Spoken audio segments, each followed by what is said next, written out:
సింగరేణి బొగ్గు గనుల టెండర్లలో అక్రమాలు జరుగుతున్నాయంటూ రాష్ట్ర వ్యాప్తంగా కూడా ఆందోళన నెలకొంటున్నాయి. ఇప్పటికే కార్మిక సంఘాలు కూడా దీనిపై మండిపడుతున్నారు. ఒక వర్గం వాళ్ళు ఖచ్చితంగా ఒక ప్లాన్ ప్రకారమే ఈ టెండర్లలో పాల్గొనేటువంటి వాళ్ళను బెదిరింపులకు గురి చేస్తున్నారన్నటువంటి ఒక ఆందోళన కూడా బయటికి పొక్కడంతో ఇప్పటికే అన్ని కార్మిక సంఘాలు కూడా ఒక తీవ్రమైనటువంటి ఆందోళన వ్యక్తం చేస్తున్నటువంటి నేపథ్యంలో ప్రస్తుతానికి ఎట్లాంటి పరిస్థితులు నెలకొన్నాయి, ఇక్కడ భూపాలపల్లి అలాగే మొత్తం ఇక్కడ సింగరేణి బొగ్గు గనులకు సంబంధించినటువంటి కార్మిక సంఘాలు కూడా దీనిపై తీవ్ర అభ్యంతరం వ్యక్తం చేస్తున్న నేపథ్యంలో ఒక స్వయం ప్రతిపత్తిని కూడా కోల్పోయేటువంటి అవకాశం ఉంటే రాజకీయ జోక్యం చేసుకోవడం కూడా ఇక్కడ సరికాదన్నటువంటి విషయం కూడా చెప్తున్నటువంటి నేపథ్యంలో ప్రస్తుతానికి TBGKS central vice president Avinash Reddy Ratnam గారు ఉన్నారు. ఒకసారి వారితో మనం మాట్లాడదాం. అసలు ఏం జరుగుతుంది బ్రదర్? ఇప్పటి వరకు ఈ టెండర్ల విషయానికి వచ్చేసరికి అంటే ఆదిలోనే హంసాబాద్ అనుకోవచ్చు. ఎందుకంటే ఒక్కొక్క సంవత్సరానికి 1 కోటి మెట్రిక్ టన్నుల బొగ్గు వెలికి తీస్తే దాదాపు కొన్ని వేల కోట్ల రూపాయల నష్టం జరుగుతుందని చెప్పి ఇక్కడ చెప్తున్నటువంటి నేపథ్యంలో అసలు ఈ టెండర్లలోనే ఎందుకు ఈ అవకతవకలు జరుగుతున్నాయి అనుకుంటూ ఎందుకు ఇంత రాష్ట్ర వ్యాప్తంగా ఈ అజిటేషన్ జరుగుతుంది? ఈరోజు కాంగ్రెస్ ప్రభుత్వానికి ఏటీఎంల సింగరేణి మారింది. ఆయన రేవంత్ రెడ్డి ఫుట్బాల్ ఆడాలంటే సింగరేణి పైసలు 10 కోట్లు.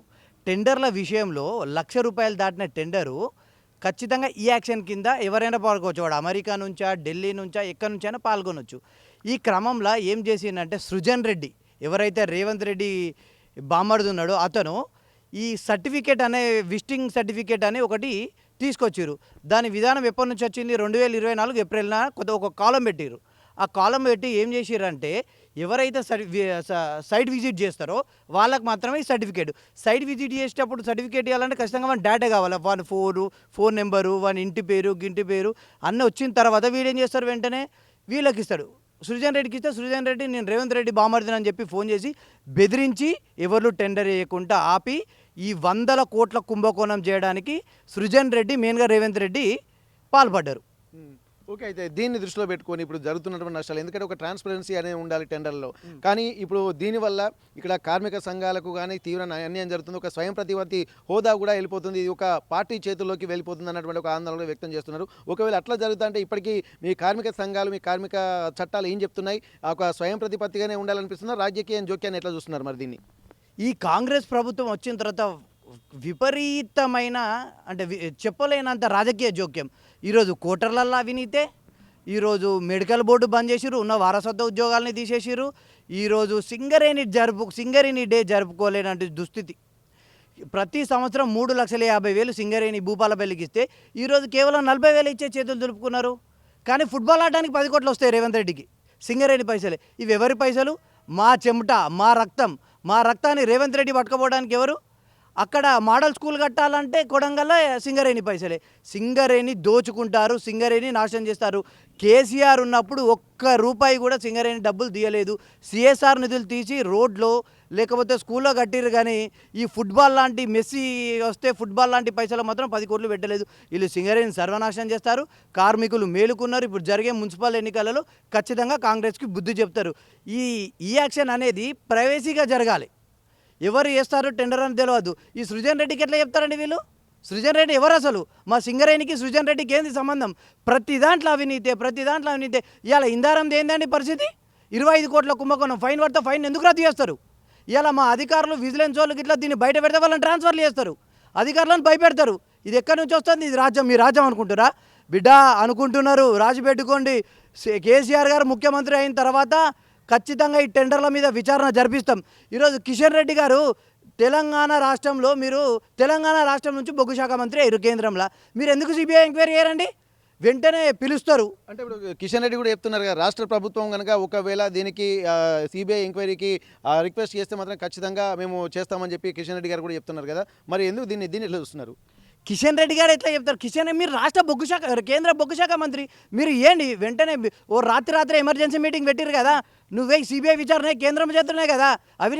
అవినీతి జరగకుండా ఈరోజు ఎందుకు క్యాన్సిల్ చేసిరు మీరు టెండర్లు?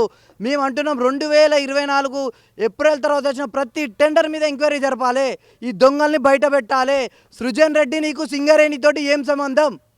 నువ్వు టెండర్లు వేసుకుంటే పారదర్శకంగా నువ్వు కూడా టెండర్లో పాల్గొ. ప్రతి ఒక్కరిని బెదిరించుడు అంటే 100,000 కోట్లు దాచుకపోతావా?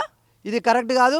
ఖచ్చితంగా కిషన్ రెడ్డి గారు, మీరు ఒకవేళ సిబిఐ విచారణ చేయకపోతే మా కేటీఆర్ గారి నాయకత్వంలో ఖచ్చితంగా కిషన్ రెడ్డి గారు మీ ఇల్లు కూడా మీటర్ ఇస్తాం మేము. ఓకే, ఇప్పుడు మరి దీనివల్ల ఇప్పుడు ఒకవేళ ఈ ట్రాన్స్పరెన్సీ లేకుండా ఇప్పుడు సుజన్ రెడ్డి గారే ఇనిషియేషన్ తీసుకుని టెండర్ల మీద వచ్చేటువంటి వాళ్ళని బెదిరిస్తున్నారని చెప్పి మీరు ఆరోపిస్తున్నారు కదా, ఒకవేళ ఇది ఒక ట్రాన్స్పరెన్సీగా జరగకుండా ఎవరైతే ప్లాన్డ్గా వాళ్ళే టెండర్లు దక్కించుకోవాలనుకుంటున్నారో ఒకవేళ అదే జరిగితే ఎట్లాంటి నష్టం ఇక్కడ సింగరేణి వ్యవస్థకు జరగబోతోంది?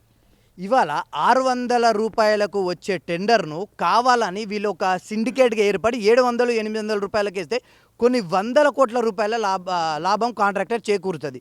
ఇవాళ కార్మికుడు నష్టపోతాడు, కంపెనీ ఇప్పుడే ఈ కంపెనీ లాస్ అయ్యే పరిస్థితికి. కేసీఆర్ గారు ఉన్నప్పుడు కేవలము 26,000 కోట్ల రూపాయల బకాయి మాత్రమే ఉండే రాష్ట్ర ప్రభుత్వం. వీళ్ళు వచ్చి 25 నెలల అది 50,000 కోట్లకి ఎట్లా పోతుందండి? 50,000 కోట్లకి ఎట్లా పోతుంది?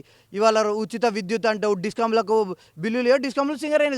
ఇవాళ సింగరేణి జరుపుకోలేటువంటి దుస్థితి అండి నీ ప్రభుత్వంలో, రేవంత్ రెడ్డి ప్రభుత్వంలో. 50,000 రూపాయల నువ్వు ఇస్తే కానీ ఫుట్బాల్ ఆడడానికి 10 కోట్లు వస్తాయి. ఇది ఎక్కడ న్యాయం?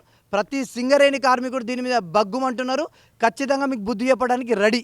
ఓకే, ఇక్కడ ఖచ్చితంగా టెండర్లు మాత్రం ఒక ట్రాన్స్పరెన్సీ ఉంటేనే ఇక్కడ కార్మికులకు ప్రతి ఒక్క కార్మికుడు న్యాయం జరుగుతుంది అంటున్నారు. ఇదివరకు కూడా అంటే 2024 తర్వాత కూడా ఏదైతే సైట్ విజిట్ పేరుతోటి డీటెయిల్స్ సేకరిస్తున్నారో ఇది ఒక అక్రమమైనటువంటి మార్గం అంటున్నారు. వచ్చేటువంటి టెండర్లు వేసేటువంటి వాళ్ళ డీటెయిల్స్ ఎవరికి గోప్యంగా ఉండాల్సినటువంటి అవసరం ఉంటుంది. కానీ ఎవరైతే టెండర్లకు సైట్ విజిట్కి వస్తారో వాళ్ళ డీటెయిల్స్ తెలుసుకోవడం వల్ల దీనికి సంబంధించినటువంటి డీటెయిల్స్ తెలుసుకొని ఎవరైతే టెండర్లు వేయడానికి వచ్చినటువంటి వాళ్ళకు బెదిరింపులకు పాల్పడుతున్నారు. కాబట్టి ఇది ఎట్టి పరిస్థితుల్లో క్షమార్హం కాదు. దీనిపై ఒక సిబిఐ ఎంక్వైరీ కూడా వేయాల్సినటువంటి అవసరం ఉంటుందని చెప్పి అంటున్నారు. దీన్ని దృష్టిలో పెట్టుకుంటే మాత్రం రాబోయే రోజుల్లో కూడా రేపు ఇప్పటికే ఇక్కడ సింగరేణి వ్యవస్థకు మాత్రం 50,000 కోట్ల రూపాయల బకాయిలు ఉన్నటువంటి నేపథ్యంలో రాష్ట్ర ప్రభుత్వం చెల్లించకుండా ఇంకా వేరే మార్గాలు అనుసరిస్తుందని చెప్పి చెప్తున్నారు. దాంతోపాటు ఇప్పటికీ ఒక సంక్షేమ పథకాలు కూడా సింగరేణి వ్యవస్థకు అమలు చేయాల్సినటువంటి అవసరంలో ఇట్లాంటి అవినీతి జరిగితే మాత్రం ఇక్కడ దోచుకోవడానికే ఎక్కువ కేటాయింపు ఉంటుంది తప్ప కార్మికులకు న్యాయం జరగదన్నటువంటి ఒక ఆందోళన మాత్రం ఇక్కడ కార్మిక సంఘాల నాయకులు వ్యక్తం చేస్తున్నటువంటి పరిస్థితి. భూపాలపల్లి నుండి కెమెరా పర్సన్ వంశీతో వెంకటరత్నం, RTV వరంగల్. చరిత్ర సృష్టించినోడు ఇప్పుడు ఆ చరిత్రని తిరగరాయబోతున్నాడు. అబద్ధాల గోడల్ని బద్దలు కొట్టి నిజాలను రాగా మీ ముందుంచబోతున్నాడు. నిజమైన వార్తల కోసం వెంటనే డౌన్లోడ్ చేసుకోండి రా యాప్ని.